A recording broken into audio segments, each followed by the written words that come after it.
হযরত উমর রাদিয়াল্লাহু আনহু এর ন্যায় বিচার। মিশরের গভর্নর হযরত আমর ইবনুল আস রাদিয়াল্লাহু আনহু এর পুত্র একদিন কায়রোর একটি জনপ্রিয় ঘোড়দৌড় প্রতিযোগিতায় অংশ নেন। সেখানে তিনি একজন স্থানীয় কপ্টিক খ্রিস্টান যুবকের সাথে প্রতিদ্বন্দ্বিতা করেন।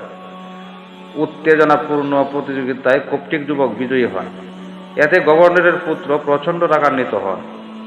তিনি নিজের পরাজয় মেনে নিতে পারেননি এবং ক্ষমতার অহংকারে উত্তপ্ত অবস্থায় লাঠি হাতে সেই নিরীহ যুবককে নির্মমভাবে প্রহার শুরু করেন। প্রহারের সময় তিনি চিৎকার করে বলছিলেন, তুমি কি জানো না আমি কে? আমার বাবা মিশরের গভর্নর। আহত ও লাঞ্ছিত যুবকটি স্থানীয় নেতাদের কাছে অভিযোগ করলেও কেউ গভর্নরের পুত্রের বিরুদ্ধে ব্যবস্থা নিতে সাহস করেননি। শেষ পর্যন্ত এক সাহসী ব্যক্তির পরামর্শে তিনি সরাসরি মদিনায় গিয়ে খলিফা উমর রাদিয়াল্লাহু আনহু এর দরবারে নালিশ করেন। ঘটনা শুনে হযরত উমর রাদিয়াল্লাহু আনহু অত্যন্ত ক্রুদ্ধ হন। তিনি তৎক্ষণাৎ মিশরের গভর্নর আমর ইবনুল আস রাদিয়াল্লাহু আনহু ও তার পুত্রকে মদিনায় হাজির হওয়ার নির্দেশ দেন। যখন তারা উপস্থিত হলেন, উমর রাদিয়াল্লাহু আনহু কপ্টিক যুবককে বললেন, এই লাঠিটি নাও এবং যে পরিমাণ প্রহার তুমি সহ্য করেছ ঠিক ততটাই তাকে প্রহার করো। যুবক লাঠি হাতে এগিয়ে গেলে গভর্নরের পুত্র ভয়ে কাঁপতে থাকে।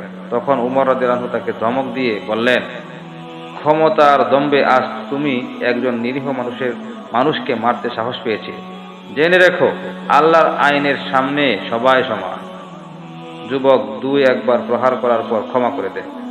এরপর হযরত উমর রাদিয়াল্লাহু আনহু গভর্নর আমর ইবনুল আস রাদিয়াল্লাহু আনহুকে বললেন, হে আমর, কবে থেকে মানুষকে গোলাম বানানো শুরু করলি?